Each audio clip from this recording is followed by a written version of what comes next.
this video I talked a little bit about gauge. Here's the bottom line.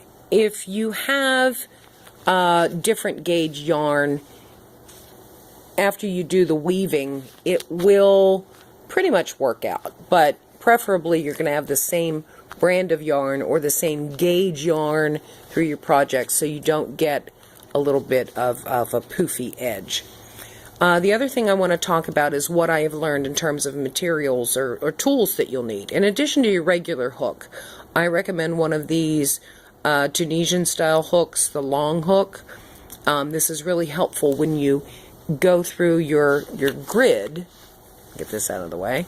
When you go through your grid and start to do the weaving itself, because this will allow you to come in and out very easily. Then when you use your strands to pull through on the perpendicular, I've made two strands, doubled them over. You want to really make sure that you have plenty of ease in that strand so that you can work your fringe on the end. So make that a little bit longer than you need, including the fringe.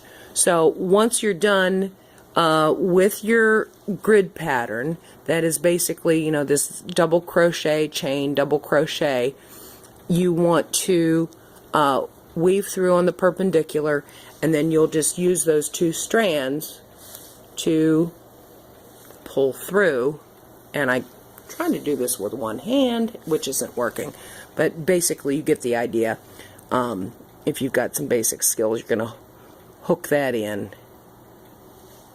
and then pull the whole project back through, which will do an easy weaving. You also are going to find that you're going to stack this up really tight. It's going to accordion as you pull through. So that's one lesson learned. The other lesson learned is really plotting out what these tartans are going to look like, and I'm going to save that for the next video. This is Johnston tartan. This is grid paper that I wish I had used earlier, and then this is a project I'm working on now that is clergy tartan, and each of these tartans are unique. So a lot of counting is done so that when you do your base chain stitch, you're not left with something uneven or have a project that you don't have enough space so that you can do these repeating patterns. So let's look at that in video 3.